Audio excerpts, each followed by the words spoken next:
Bonjour chers internautes. Vous n'allez pas croire l'information d'aujourd'hui. Regardez ce Français. Vous l'avez bien vu. Regardez le même Français au milieu des djihadistes. Regardez le même Français avec Emmanuel Macron. Vous l'avez vu? Regardez-le avec les généraux de l'armée française. C'est lui qui fournit les armes aux djihadistes, c'est lui qui donne toujours la position de l'armée malienne, c'est lui qui transporte l'or de l'Afrique vers l'Europe. C'est lui qui est l'espion redoutable dont on vous a parlé il y a bien longtemps. Il se nomme Bernard-Henri Lévy.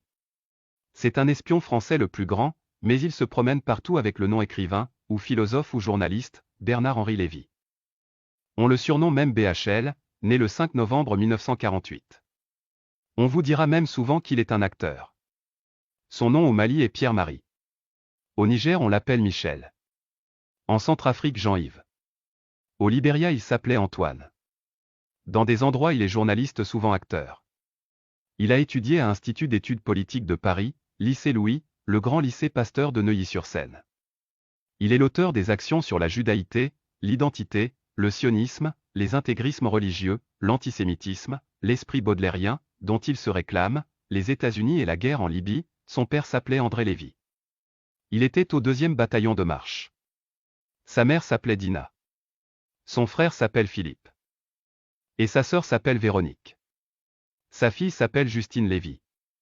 Sa première femme était Isabelle d'Outreluigne. Il divorce sa première femme en 1974. Parce qu'elle avait son mari Bernard Lévy. L'espion français a démasqué des dealers de drogue. Quand elle a su que son mari l'avait exploité, elle a divorcé. Le 9 mai 1980, il marie Sylvie Bouscasse. Elle était membre d'un réseau de trafic d'armes, et François Mitterrand lui avait demandé d'espionner la bonne dame. Il l'a mariée et le président Mitterrand était le témoin du mariage. Ils ont eu un fils nommé Antonin Balthazar Solal. En 1984, après avoir reçu sa mission, il l'a divorcée. En 19 juin 1993, il se marie avec une actrice nommée Ariel Dombal. Sa mission était de rentrer dans un réseau de blanchissement d'argent. Il réussit la mission.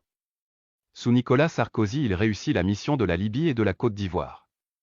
Il a permis d'arrêter le président ivoirien Laurent Gbagbo, et il a permis la mort de Kadhafi de la Libye.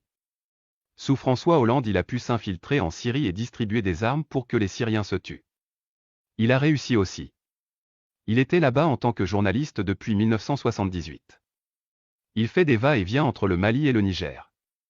Il transporte des ressources minières par hélicoptère sous l'ordre des présidents français de chaque génération.